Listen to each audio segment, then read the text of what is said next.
एक घटना आपको बताएं जो वास्तविक दर की थी। शैनपुर में थे तो वहां का एक माना हुआ हिंसक जो अच्छे अच्छे खड़े होकर उसका स्वागत करते थे, हमें पता नहीं था।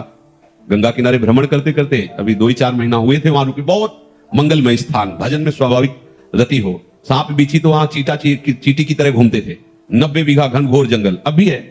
अब क्या दशा है उसकी वो तो हमें पता नहीं जंगल की। गंगा जी नीचे से बह रही।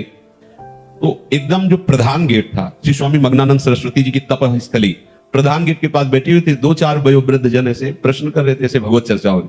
वो मोटरसाइकिल से आया और वहां उस गेट से कोई जूता या वाहन अंदर नहीं जाते थे, पर वो जूता पहने वैसे। तो स्वाभाविक जो वहां की नियम पद्धति थी उसके भाव से प्रेरित होकर हमने कहा भाई कैसे। वहां जो बैठे हुए थे वो तो कुछ नहीं बोले। हम कहा ये जूता पहनकर आप मोटरसाइकिल से अंदर जा रहे हैं, बाबा सरकार की तपा स्थली है, उचित नहीं है। और भाई तरफ ऐसे देखा, गाड़ी वहीं खड़ी की, चला गया जो भी जैसा, जूते पहने ही। फिर वापस आया, हम कहा भाई गाड़ी यहाँ स्टार्ट नहीं होगी, बाहर ले जाके स्टार्ट करो गाड़ी। हम भाव कहा था कि यहाँ स्टार्ट मत करना, बाहर ले जाओ। वो स्टार्ट ही नहीं हुई, प्रयास किया नहीं स्टार्ट हुई। मतलब हम कोई सिद्ध नहीं, वो घटना घटने की। अब हमारी तरफ बड़ी गुस्सा से देखता हुआ चला गया। अब जो वहां लोग बैठे थे उनका पता है महाराज ये दसियों लोगों को हसिया से काट चुका है, बहुत क्रूर हिंसक है। भाई आपकी तरफ देख रहा था, मुझे डर लग रहा है कि यहाँ रात्रि में कोई नहीं टिकता था। एक पंजीरी बाबा थे बूढ़े और एक हम थे, वहां कोई नहीं टिकता था रात्रि में, बड़ा भयावह था। हमारे मन में कि भगवान रक्षक है, हमने कोई अहित नहीं किया, कोई अमंगल नहीं किया। एक सिद्धांत की बात उसको बताई। सुबह गंगा स्नान करके विशाल अशोक का वृक्ष, उसके नीचे हम पद्मासन लगा बैठे हुए थे।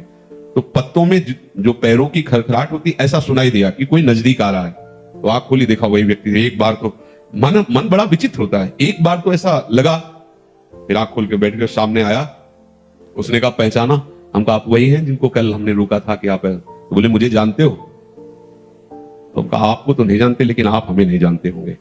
भगवत आवेश में हो गए एकदम। हम कहा आप हमें नहीं जानते होंगे। तो उसने पहले चाकू निकाली और रखा, बोले इसको जानते हो?